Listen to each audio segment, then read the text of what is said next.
नमस्कार मंडळी, स्वागत आहे तुमचं तेजस्वीज मराठी स्टोरी या चॅनलवरती.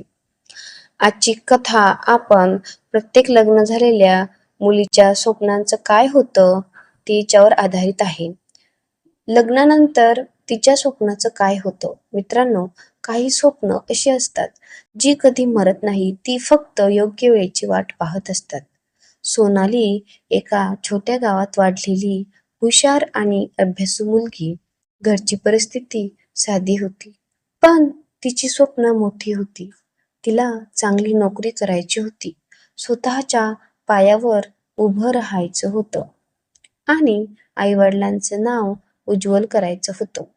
दिवसरात्र अभ्यास करून तिने पदवी पूर्ण केली. हातात डिग्री आली तेव्हा तिच्या डोळ्यात आनंदाश्रू होते. तिला वाटलं, आता माझी स्वप्न पूर्ण व्हायला सुरुवात झाली. पण आयुष्याने वेगळंच पान उघडलं. घरच्यांनी तिचं लग्न ठरवलं. मुलगा चांगला होता, घर चांगलं होतं. सोनालीनेही कोणताही विरोध केला नाही. तिला वाटलं, लग्नानंतर मी नोकरी करेल. पण लग्नानंतर पहिले काही दिवस आनंदात गेले. मग जबाबदाऱ्या वाढत गेल्या. स्वयंपाक, घरकाम, नातेवाईक, सण समारंभ आणि काही महिन्यात ती आई झाली. एक दिवस कपाट आवरताना तिच्या हातात तिची डिग्री आली. ती काही क्षण शांत उभी राहिली.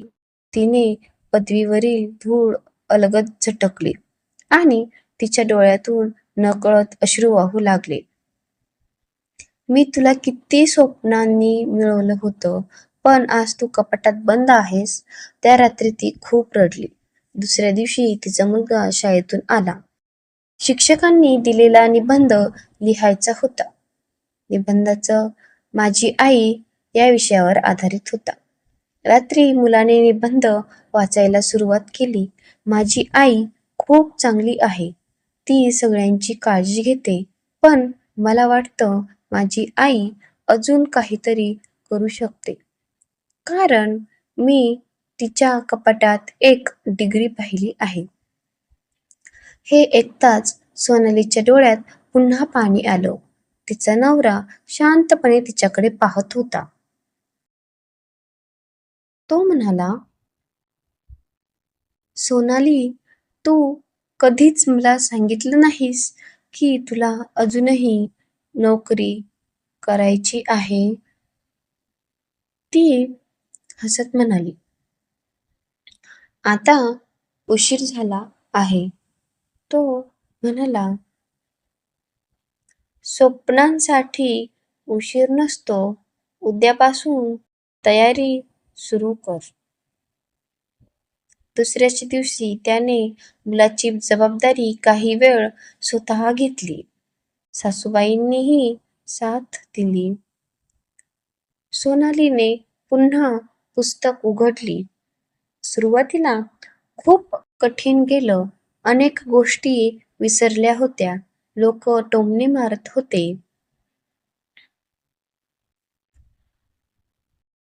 या वयात नोकरी, घर सांभाळ आधी. पण ती थांबली नाही.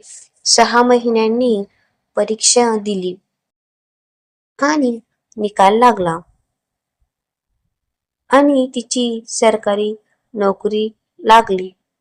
ऑफर लेटर हातात घेऊन ती पुन्हा त्या कपाटासमोर उभी राहिली. यावेळी तिने डिग्री बाहेर काढली. तिला फ्रेम करून भिंतीवर लावली.